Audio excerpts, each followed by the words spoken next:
A6M 영식 함상 전투기, 통칭 제로센 또는 레이센. 미국을 비롯한 연합국은 지크라고 불렸으나 당시 무전기 기술이 좋지 않아 발음이 부정확하게 들리므로 제로라고 더 많이 불리우게 됐습니다.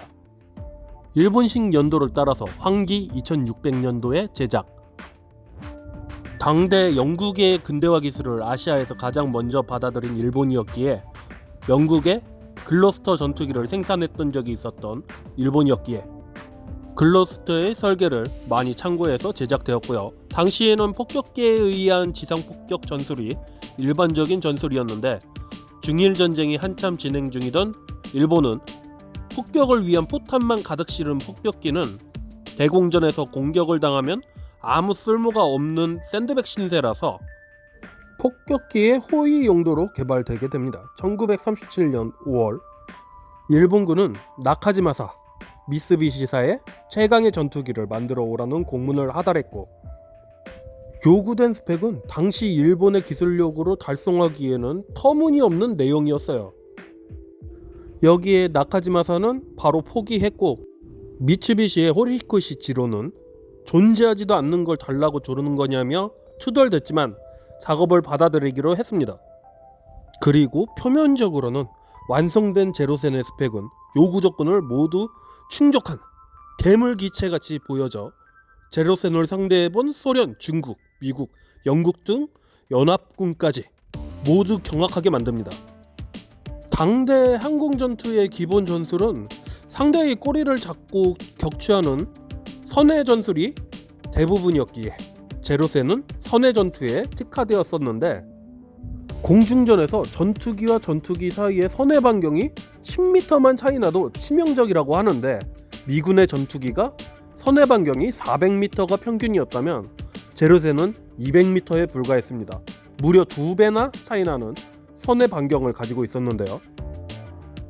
일단 그로 인해 선해 전투에 말려들면 그 어떤 기체라고 하더라도 꼬리 잡기 2-3번만 하면 제로센에게 완벽히 뒤를 잡혀서 격추당하게 되었고, 모든 나라가 그것 때문에 경악할 수밖에 없었습니다.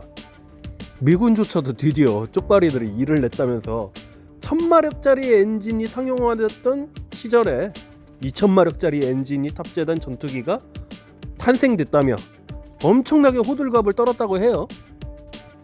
미군도 미드웨이 해전이 있기 전까지는 제로센과 붙으면 항공기가 괴멸되는 참사를 피할 수가 없었고, 제로센은 그야말로 하늘의 악몽 그 자체였습니다. 나중에 미드웨이 해전이 끝나고 얼마 지나지 않은 후에 알래스카에서 불시착으로 추락한 제로센을 아쿠탄 섬에서 발견하게 된 미군. 이 귀중한 샘플을 통칭 아쿠탄 제로라고 불렀으며, 이렇게 노획하게 된 제로센을 고쳐서 이리저리 날려보고 그동안 궁금했던 스펙의 비밀을 파헤치기 위해서 분해한 순간 미국은 경악하게 됩니다.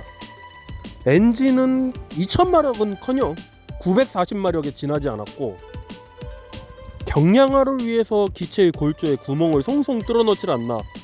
그것도 모자라서 무게를 더 줄이기 위해 나무판까지 되어진 골조도 있었다고 해요. 그야말로 조종사의 안전 따위는 생각하지도 않은 나가서 공격만 하다 죽으란 식으로 짜여진 비상식적인 설계였습니다. 기체의 골격 자체가 너무 허약해서 초고속 비행이나 극강화를 도저히 버틸 수 없는 내구도였고, 당시에 발전되지 않았던 공중전 특성상 가벼운 기체를 이용해서 선해 전투 하나만을 보고 만들어졌다고 볼 수밖에 없었죠.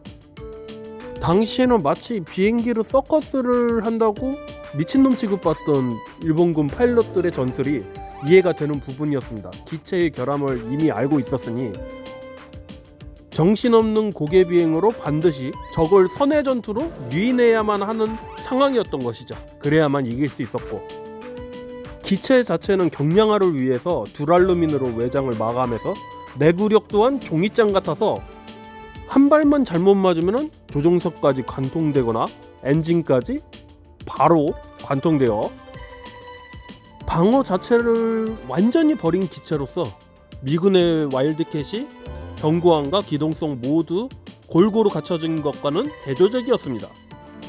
일례로 제로세는 와일드캣을 한 방에 보내기가 힘들어요. 하지만 와일드캣의 경우는 제로센을 한 방에 보내버린 경험담이 많다고 해요. 그 맞추는 게 힘들어서 그랬지. 하지만 그렇다고 해도 공격 하나만 놓고 봤을 때 제로센은 위협적인 건 마찬가지였고, 미드의 해전에 와서야 존 스타치 소령이 고안한 빔 방어 대형, 병사들은 이 전술에 존경의 의미를 담아서 타치 위브라고 불렀었는데요. 자, 이 타치 위브 전술은 와일드캣 2기가 한 계조로 제로센 하나에 붙어서 한쪽이 제로센에게 꼬리를 잡혀 유인하고 맞을랑 말랑한 상태에서 끌고 다니면서 도망치고, 다른 한쪽은 제로의 파일럿의 측면인 사각지대에서 제로센을 공격하는 방식으로 제로센 하나에 와일드캣 둘이 덤벼 상대하는 합동 전술을 펼쳐야 겨우 제로 한 대를 잡을 수 있었습니다. 그래도 이 타치 위브 전술이 나오면서 미드웨이 해전에서만 제로센 10기를 잡고 와일드캣은 고작 4기 격추당한 정도로 상당히 효과적인 전술로 자리 잡았죠. 자, 그리고 1938년부터 개발 중이던 와일드캣의 후속기 고양이 시리즈의 두 번째 헬캣이 1942년 6월에 양산되어 1943년 후반기부터 본격적으로 제로센 사냥을 시작하기 위해 상용화됩니다.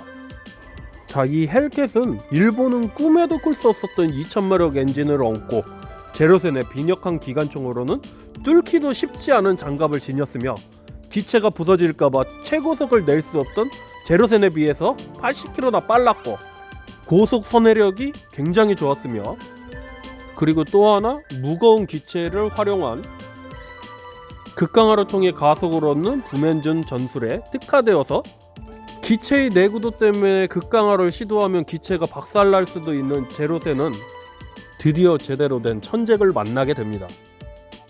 붐엔진 전술은 상대에게 뒤를 잡혔다고 해도 극강화를 통해서 급히 상대의 공격권에서 이탈하고, 하강하는 운동 에너지를 통해서 받은 가속으로 빠르게 속도를 얻는 이른바 관성 에너지를 이용한 전술이었는데, 쉽게 말해서 제로한테 뒤를 잡혀 극강화해서 사격권에서 이탈해, 그리고 강화하면 만들어진 가속으로 속도를 얻어 빠르게 상승, 그리고 다시 제공권으로 돌아와서 싸우다가 다시 뒤를 잡히면 극강화하고 상승하고를 반복해서 말 그대로 제로센이 아무것도 못하게 만들어버리는 전술이었어요.